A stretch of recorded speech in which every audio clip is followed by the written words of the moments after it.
Europe is and always has been sharply focused on peace.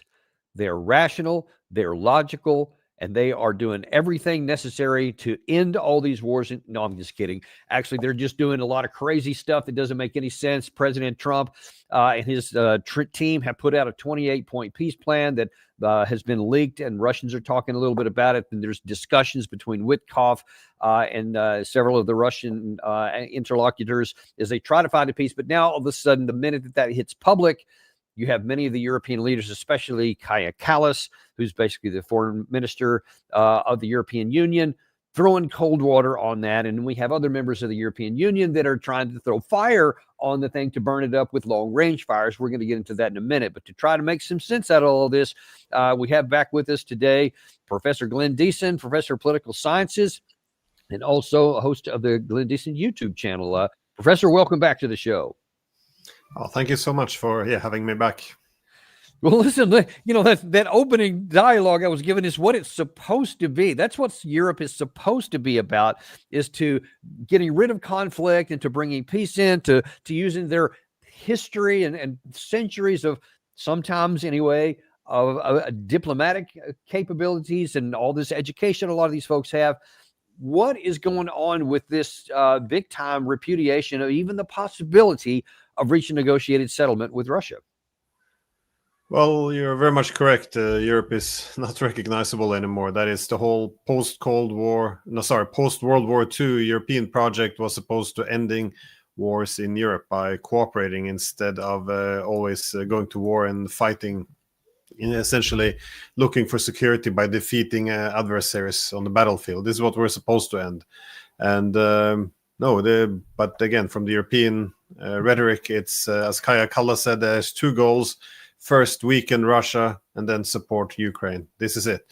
No, it's just this is what I've been saying for the past years. That is, we just have to weaken Russia enough, defeat it, and then peace will come to Europe. So this is quite a hawkish language. Even now, as the war is obviously starting to come to an end. I mean, it's unraveling rather fast now, and but they still want to keep this going. And just, let me add, I mean, you're obviously there in Europe, so you kind of have your finger on the pulse more than we do over here. What are the conversations like behind the scenes, maybe a little off headlines? Because I can't imagine, but correct me if I'm wrong, I can't imagine that a lot of these leaders actually are unaware of how bad things are on the front. I mean, they can watch a YouTube channel and probably figure it out, much less their intelligence capabilities. But yet, if they are aware of those things and the realities on the battlefield, why the disconnection between what they're saying out loud? Well, I think they built a narrative on illusions. So there's some people who are very much committed to this narrative, but there's also this underlying concern that this is not the Europe that they wanted to build after the Cold War. Again, after the Cold War, we're going to have a Europe where everyone will be included except for the largest country in Europe, which is Russia. And Russia would kind of orbit at the periphery and do as they're told, but not have a seat at the table. Well, this was a hegemonic Europe, but that's what the war in Ukraine has been all about. That's what NATO expansion was about, creating a collective hegemony in Europe. And now that we went that extra mile trying to put Ukraine into the orbit, it all failed now spectacularly. We lost the war. And now in the new Europe, Russia will have a say. It's going to be the largest territory, largest population, largest economy, and of course the largest army. So it's going to be impossible to keep the the Russians out, while the Americans seem to be pulling out. Not completely, of course, but drawing down some of their forces. So because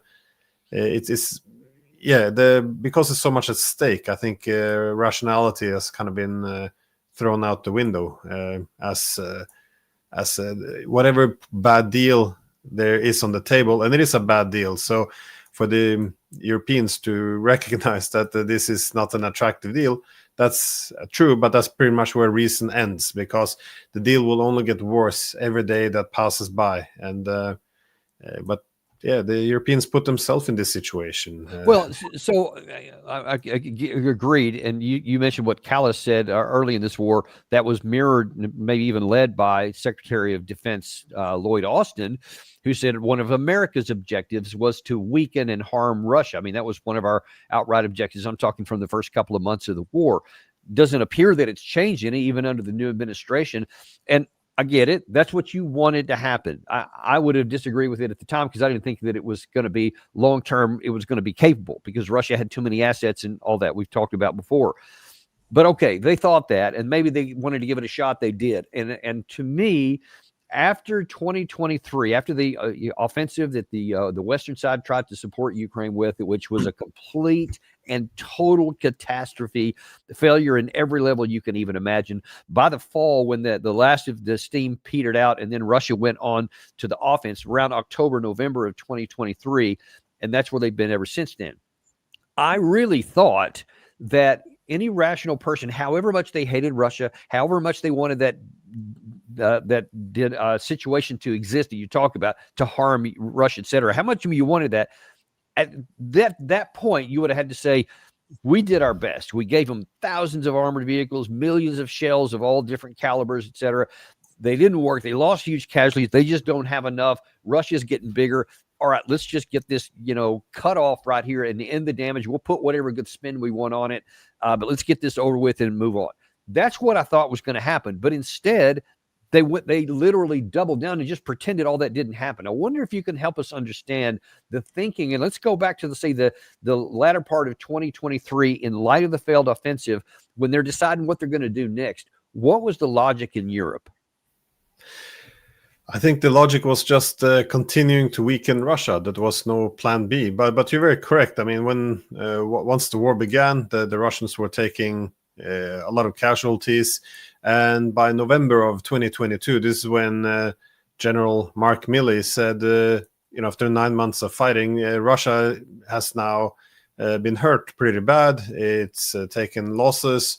But this is probably as good as it gets. Now we want to make a deal, because from now on, the deal will only get worse pretty much every day that passes. And this is very much true. And of course, as you suggested, 6 months later, it's this disastrous summer offensive. And again, for many people like myself, I made the point this is going to fail. This is not going to go well. But there's no dissent in Europe. They just push back and say, well, if you're just trying to undermine the public trust and support for the counteroffensive. So, I said the same with sanctions. They're not going to work because this is one of the areas I work on. And then, but again, then you're planning.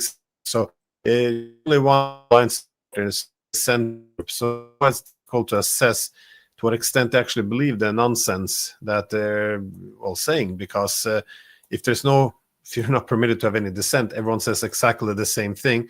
Then either people are intimidated and just follow, or they just actually believe the nonsense. So let's just, and I don't know if you have any access to the inner circle in there, but I mean, I guess if you can just speculate as best you can, given your experience and knowledge, what is going on behind the closed doors? I got it that they're going to give that forward face of, no, we're just going to double down, we're going to do all this stuff. But behind the scenes, it seems to be one of two things is the truth. And give me your view of which, or some third option. One is that they have become dysfunctional and literally can't see what's in front of their face. That's one option. I tend to not think that's the one, but who knows? And then the other one is, yeah, we recognize the reality here. We get the battlefield reports like you do, but I'm okay with a bunch of Ukrainian people dying along, because in the process of that, still Russia is getting shot at every day, and they're getting blown up, and they're getting harmed on their energy infrastructure, et cetera. So let's just keep that going as long as possible. And then at some point, Ukraine's going to fall apart and die anyway. And then we'll figure out what we're going to do on our part, and we'll go from there. Or is there some other option? What's happening behind the scenes? No, it's leaning more now towards the second option, which you outlined. That is, I think a lot of people now increasingly recognizes the disaster which is unfolding. Because until recently, more or less all journalists were compelled to write the same line, that Ukraine is winning. But now you already heard, but also, what you hear from what they're actually talking about, as you said, behind the doors, there are more and more who recognizes how poorly this is going. But it doesn't affect the decision making, as you suggest. We're not fighting with our own soldiers. If we were, we would have looked for peace back in 2022, but we're fighting with Ukrainians. So it's as the EU might say, it's a bit of a bargain, because we have hundreds of thousands of Ukrainian soldiers fighting on behalf now of NATO. So why would you bring this to an end? Because once you bring it to an end as well, now not only would the United States begin to draw down, but even Europe, the unity, solidarity in Europe would also begin to fragment. So it's very reasonable now to expect NATO, EU, all of this to begin to fall apart after this war. So I think so far the goal is they don't have a nice plan B after we lose this war. I think it's just try to weaken Russia as much as possible while we prepare ourselves. And if we lose some Ukrainians along the way, then it's not our soldiers. So it's a horrible way of thinking, but this is. So I'm going to ask you. I'm going to ask you a couple of different questions here in light of that. One is what you think the European leadership are thinking, and then the second is what you expect to happen. So first of all, this war will come to an end, either through negotiations or through a battlefield victory on the Russian side. It's one of those two, and I don't see a third option here. All evidence indicates it's going to be a Russian success, either diplomatic or military. If we continue going down the path we are, then the European Union, NATO, and the United States all together are going to have to face a profoundly troubling condition, because at some point, the Ukrainian armed forces, just by math, is going to eventually crumble and collapse. It just won't work any other way. Maybe it'll take a long time. Maybe it'll come in the next couple of months. I can't say with any certainty at all, but it will come. And then what are we going to do? Because then all of the world, not just the European Union, not just the Americans, not just the Russians, but people in Asia, people in South America, I mean, literally all over the place, will go, what in the literal heck? The greatest military alliance in the history of mankind, NATO, couldn't even help one country avoid being destroyed. And now then they've lost that one. And that's on the heels. And now then they're going to pay more attention to Afghanistan, where in 20 years you couldn't even defeat the Taliban. You guys are literally the evidence of a paper tiger that you can't win anything. Are they thinking about that? That's the first question. I think they're already planning what to say once all of this goes south. And I think the most likely narrative you will see them falling back on is that Russia attempted to wipe Ukraine off the map. They were going to take all of Ukraine. They were only able to end up with 20%. So this was actually a defeat of Russia. They took a lot of casualties and they failed in their objective. So they're gonna have this. This will be the main victory narrative which they will spin. But again, they haven't. But they can only say that if there is a negotiated settlement, which gives them more incentive to do it now, so that they can claim that. But if they don't take this deal on the table here, then they're going to have to deal not with 20%, but with 40 or even more percent. No, I agree, and this is why I think a negotiated settlement, even along bad terms, is better than a collapse. Because once the collapse comes, what benefit it gives to the Europeans is if there's a collapse, there's no peace agreement, then they can continue feeding Ukrainians into the meat grinder for years to come. They can just do some guerrilla warfare in the back. But if there's no peace agreement, then the Russians will seek security through territorial conquest. So then they will also take Kharkov, they will take Dnipro, they will take Nikolaev, they will take Odessa. So again, those 4 regions becomes 8, and they could also go further north. They even go after Kiev. So Sumy, there's a lot of things they can do, but I think the Europeans are still holding on to this idea that if we can just keep the war going, some wonder weapon comes along, a bit more powerful sanction, we go after the Russian energy, just something might crack in Moscow. And in order to keep this going, the most important thing is obviously to get the Americans on board to commit to a forever war with the Russians as well. But this is why it's so strange that they're still going along with this, because Ukraine now and NATO are losing not just on the battlefield, but the Ukrainian economy is falling apart. the political system is also beginning to unravel, as you see now with these corruption cases. They will begin to turn on each other. International support, of course, is also fading away. These leaders, we say the Europeans, continue to fuel the war, but it's the political leadership. They're immensely unpopular, and we're building up our own legitimacy crisis among our political leadership. So I fully understand the American position. I mean, they initially, as you said, they just used Ukrainians, tried to weaken Russia, maybe even go for a regime change, and it didn't work. So now that a collapse is coming, what do? You hand it over to the Europeans and claim to have made some money of it. Russia's weakened, we sold some weapons, it's not our fault, we tried to make peace. Leave this with the Europeans. So this is also makes a lot of sense. But the European approach, as you see this disaster happening, as there's also all the incentives in the world to find a political settlement, the goal is to keep this going. I know Europeans like Kallas keep saying, we want to strengthen Ukraine to negotiate from a better position. Yeah, I don't really see it, because why it would be more believable if they didn't boycott diplomacy. They don't talk to the Russians. Right. And they whenever they talk about peace, in the next sentence, they talk about sending more weapons, pushing more sanctions, making Russia weaker, make them pay a price. I mean, they're looking for capitulation. They want victory. None of this is peace. And that's all aspirational. It's just like, boy, we cool if not there's any actionable plan that has a logical possibility of accomplishing it. So let me ask you the other half of that question.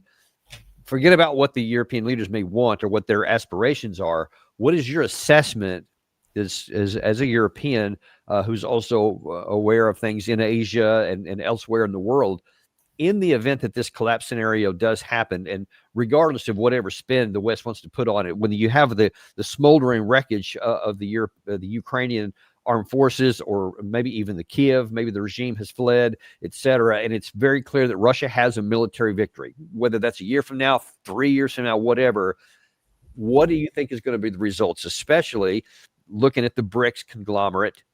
Because the people are going to be looking around the world where to put money that they feel is going to be secure, and that people are acting rationally, etc. Maybe in the global South, what impact might this have on people to see that NATO couldn't stop Ukraine from being destroyed? Well, I think it's first important to know that the Ukrainians themselves are building up some frustration and anger towards the Europeans, because they know that they've been used, even when the Europeans are speaking very openly about why they're continuing to fuel the war. No one's really believing anymore that they can defeat the Russians unless there's a crack, as I mentioned before. But usually the rhetoric is around weakening Russia and buying ourselves some time. So when you have people like Arostovich, the former advisor of Zelensky, he argues that at some point Ukraine will want to have Zelensky, after he flees the country, delivered back in a cage. He also made the point that if he becomes president, the first thing he would do is go to Russia and promise that Ukraine will never again allow itself to be used as a threat against Russia.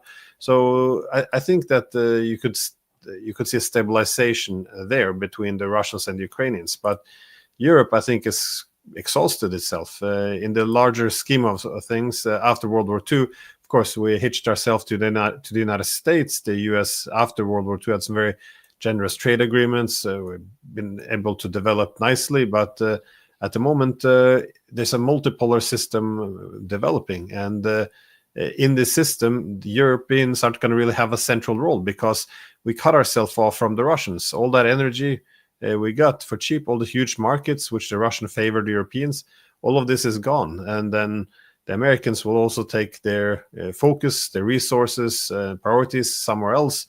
So it's a huge world emerging, and this is translating into actual economic interest. So the Russians will make sure that they will build up a powerful deterrent that will point to the West, towards Europe, and then all their economic connectivity will go to the East.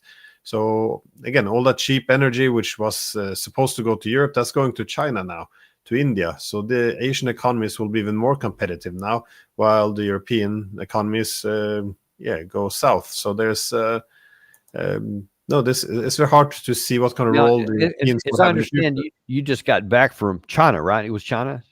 Yeah, last night. So, what, to the extent that this came up in any of your conversations, how are they viewing this current situation where militarily Ukraine is just starting to collapse at an accelerating rate, and the Europeans stay detached from reality on diplomacy? How's that being viewed over there? Well, I think many see it as in the larger context of how the world is transforming into a more multipolar world, because again, this was unthinkable only a few years ago. If you remember, in the 1990s, NATO's main relationship with Russia was organized around the idea of managing Russia's perpetual decline, and now, of course, they see the political West with all its military might, throwing all its weapons into this war, and they're being defeated by Russia. They're doing everything they can, putting all the sanctions they can, and still, Russia's now the fourth largest economy in the world, according to the World Bank, the largest one in Europe. No, I think they're seeing Russia as a key partner, preparing now to, well, essentially with China, help to drive forward this multipolar project, because even if Russia would want to work with the Europeans, they can't because of all the sanctions and the lack of trust. So they see Russia now as a driving force, along with the Chinese, to help to develop a new economic architecture based on new supply chains, new technological centers, industrial hubs, new transportation corridors through the Arctic. You have from Russia, Iran, to India, also, of course, connecting closer with Northeast Asia. They see development of new development banks, trading in national currencies, moving away from SWIFT, because all this war is happening hand in hand with the economic warfare. So no, I think it's not Europe's finest moment. I think a lot of the world, Western world in large. For anybody who may not have seen it, I want to show some examples, because I've been using the term dysfunctional and lack of acknowledgement of reality, et cetera, coming from the European leaders. But lest anybody thinks that I'm exaggerating or making them look worse than they really are, I mean, there on your screen, you can see just a couple of days ago, on the 17th, you saw Macron was signing this deal for 100 fighter jets for Ukraine. Well, in about 10 years. And by the way, they can't fly them right now. So you got to start that training process. That is going to have nothing to do with this current war. I mean, we already saw that when we tried to do it with the F-16s from the United States, but there they are, glad-handed and happy, etc. And then now here, I think it was even earlier today, Kallas is aggravated about this peace plan because it doesn't demand enough concessions from Russia. In order to end this war, you need the Ukrainians and the Europeans also to agree to those plans. So, of course, Putin could end this war immediately if he just stopped bombing civilians and killing the people. But we haven't seen any concessions on the Russian side. We welcome all the meaningful efforts to end this war, but like we have said before, it has to be just and lasting. That also means that the Ukrainians, but also Europeans, agreed to this. So interesting how she emphasizes we're open to any meaningful concessions by the Russian side, et cetera. And that the only definition of that, correct me if you think I'm wrong, is that, if Russia capitulates and surrenders to us, then cool, we'll acknowledge that. Anything short of the concessions that the Europeans want, aside from what the battlefield will permit, that's what they're looking for. And if not, they want to keep pushing. No, I agree, and I'll just like to say she points out that Ukraine and the Europeans have to be included in this process. Ukrainian being, but first I thought it was given the proxy war, and the main sides in this proxy war is the United States and Russia. I think it's important that these two great powers first come to an agreement based on the key issues, and then present it to Ukraine and hopefully take it on from there on. But there is no point to include the Europeans. Indeed, if I was advising the Ukrainians, I would say decouple quickly. They they're not there to help you. They're there to continue to or keep the war going. They would like to see conscript some even younger Ukrainians to feed into this war. So no, it's there's no proposal for peace. So why would the Americans or the Russians want to include the Europeans? It doesn't really make any sense. The only thing Kaja Kallas point to is, if Russia really wanted to end the war, they could end it now, just stop fighting, have a ceasefire. But the only reason why we're even considering now accepting Ukraine's neutrality, ending NATO expansion, is because Russia's winning. If you have a ceasefire, the Europeans already said what they want to do. We can buy some time. We can produce more weapons. We can recruit more Ukrainians into the army. We can, feed some long-range missiles in there. We can prolong the war. This is what we're going for. There's a reason why we wouldn't discuss a ceasefire in the first 3 years of the war. But now that the whole thing is falling apart, now we want a ceasefire. We already played this game. That was the Minsk agreement. Just freeze the front line and buy ourselves some time to build up a big army so we can go and kill some more Russians. We've done this before. No, so it's something easy talking points for the media, something to sell the idea that we're there to help Ukraine and Russia is evil and we just have to keep fighting. This is the path to peace. And there was one more from that same press conference here where she was asked a little bit more about what the Russians could do and how they could bring this to an end, which she said, if all you got to do is agree to this unconditional ceasefire and it'll be easy. Of course, for any plan to work, it needs Ukrainians and Europeans on board. So this is very clear. Also, we have to understand that in this war, there is one aggressor and one victim. So we haven't heard of any concessions on the Russian side. If Russia really wanted peace, it could have, agreed to unconditional ceasefire already some time ago. I'm sorry. I know you kind of addressed this a little bit, but I just cannot bring myself to understand how somebody who is at this high level, even with the hatred of Russia that she probably has from her nationalist days, I just don't see how you can make those kind of comments when you know that the balance of power is so far out of whack against your side that to keep on this path here means that your objectives and your aspirations even are going to have the feet cut out from under them, and that the Ukraine side is just can't do anything except lose, whether they lose slowly or lose fastly. It's only between one of those two outcomes. I don't know. Redundant, I understand. How can this go on? Well, they're not going to accept defeat, which is why you see this weird dynamic that the worst thing gets on the battlefield, and it's getting really bad now, the more the Europeans have to compensate with the rhetoric, which is why now the Germans are talking about long-range fire into Russia. This is why Macron is signing these deals of, as you said, some fighter jets, 10 years from now. It's never going to materialize. But this is what they do. They beat their chest harder the more they're losing on the battlefield. And I'm sorry, can you give us a little bit more information on this issue with the Germans from Chancellor Merz? What is it that he's actually offering?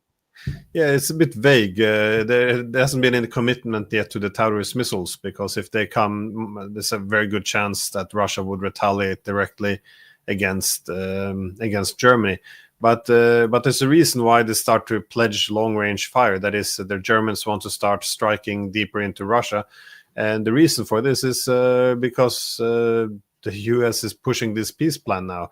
So they have to find a way of balancing it, because, again, if peace breaks out, then the party's over for these leaders. So, but just another comment on Kaja Kallas, this idea of there's one victor, now there's one victim, there's one aggressor. It doesn't really make any sense at all. And again, the European leaders, as well as the United States, they're the one who backed and engineered the coup in 2014. We already know from the New York Times that on the first day after the coup that the US and the British began to work with the new intelligence services, which they helped to install. They built a new one from scratch to use it as a tool against the Russians. This is in the New York Times. We also know that they ignored and sabotaged the Minsk agreement for 7 years. They sabotaged the election results in 2019 when 73% of Ukrainians voted for peace platform. They rejected any of the real negotiations with the Russians in 2021. Again, the Istanbul agreement was sabotaged in 2022. And for 3.5 years, they refused to talk to Russia. They said weapons are the path to peace. We are sending weapons which are operated by Western contractors to attack inside Russia. For God's sake, when we engineered or encouraged the Ukrainians to go invading Kursk, you had German generals on the German generals on the TV saying how wonderful this is, how this is going to cause a concern in Russia because this is where German tanks were during World War II, and now they're back again. I mean, are we really going to go and pretend as if we're just standing on the sideline trying to help Ukraine? I mean, it's beyond absurd. So no, I think this whole narrative of hers is falling apart very quickly. And the people who claimed moral authority for all of these years now, they're going to be exposed for ignoring all these casualties on the Ukrainian side. They just did anything they could to keep the war going. Because even now, you have a vast majority of Ukrainians who want an end to the war.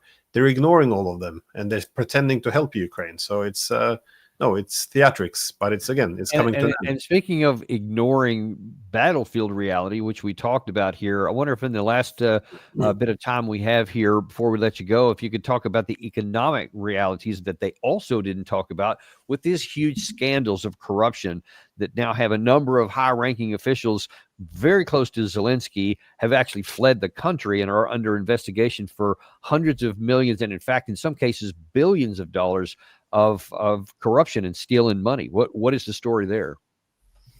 Yeah, well, everyone knew that, again, the Ukraine was very corrupt. But once the Russians invaded, Ukraine had been transformed. Suddenly, there were no longer Nazis, ever free leader. Pretend wasn't really corrupt, all Russian propaganda, but it is profoundly corrupt. But that has also worked to the Europeans' advantage, because if the Ukrainian public would decide, they wouldn't have these military recruiters hunting down men on the street, dragging them out of their houses to send them to the trenches. You would have allowed men to actually leave the country. So you would have also had, with the vast majority of Ukrainians actually wanting an end to the war, you would have had negotiations. You wouldn't have a boycott of diplomacy. So all of this is, should have been obvious. So the corruption worked to the Europeans' advantage in terms of keeping the war going. But the government is now turning on itself. You see it imploding to some extent, and this is to a large extent because of the economic trouble and the corruption. I mean, the Ukrainian economy is on life support. They are now completely dependent on being financed from abroad, from the people who are making their political decisions. So no, things are going very poor, and you see this also on the front line, as you also cover very well, the war of attrition. Now suddenly it's not so slow anymore because they can't hold the line. So the Russians are advancing faster and faster every day, which also means that with this fast advancements, they're also able to encircle thousands of troops, Ukrainian troops, which then have to surrender or die, usually the latter. And this only makes the manpower problem worse. So again, economically, corruption, military, across every measurable variable, things are going terribly wrong. And if you think you're going to get a horrible deal, worse deal tomorrow than you do today, then you sign that deal today. But Right. The Europeans, they're living in the fantasy land. They're comparing the bad deal today with the ideal deal, which they make up in their own back room as they pat each other on the back. Russia just pull over, you enjoy NATO. Wonderful. Maybe we'll get Russia's natural resources. It's wonderful, but it belongs in La La Land. It's not real. Yeah, it does. It would belong in a bad Hollywood movie because it would be so unrealistic. No one would actually make that movie. But unfortunately, that's the reality that we have to navigate in. Well, listen, we're unintimidated and uncompromised to tell people the truth, whatever it is, and sometimes that's an unpleasant truth, like we're doing today. But it's something that people need to know. Because we don't need to be sending any more money, good money after bad. We don't need to keep going down a path that can't succeed, et cetera. And people need to know this. And so in that regard, we're very grateful for you coming on, your clarity with talking about these issues very much from the European perspective. Thank you for coming on. Oh, anytime. And there, as a reminder here, go to Glenn Diesen on his YouTube channel, all kinds of things that are interesting there. And we will be looking for that ourselves. I actually look at that sometimes too. So thank you very much for that. Thanks. And we will be looking forward to seeing you. Listen, we got about 45 minutes or so from now, a show you, I promise you don't want to miss. And it's going to be Dr. John Gartner, who is an expert in the field of dementia and several other kinds of related medical issues here. And there is some serious information and evidence that President Trump is, in fact, suffering a cognitive decline. This is not a pejorative. This is not a trash Trump situation at all. But it is now hampering his decisions and his decision making on issues on foreign policy and war making issues. That is very alarming. When you see what he has to say today, you're going to see this is a much more serious issue than you may have realized. That's going to be today at 3:15 p.m. on the Daniel Davis Deep Dive.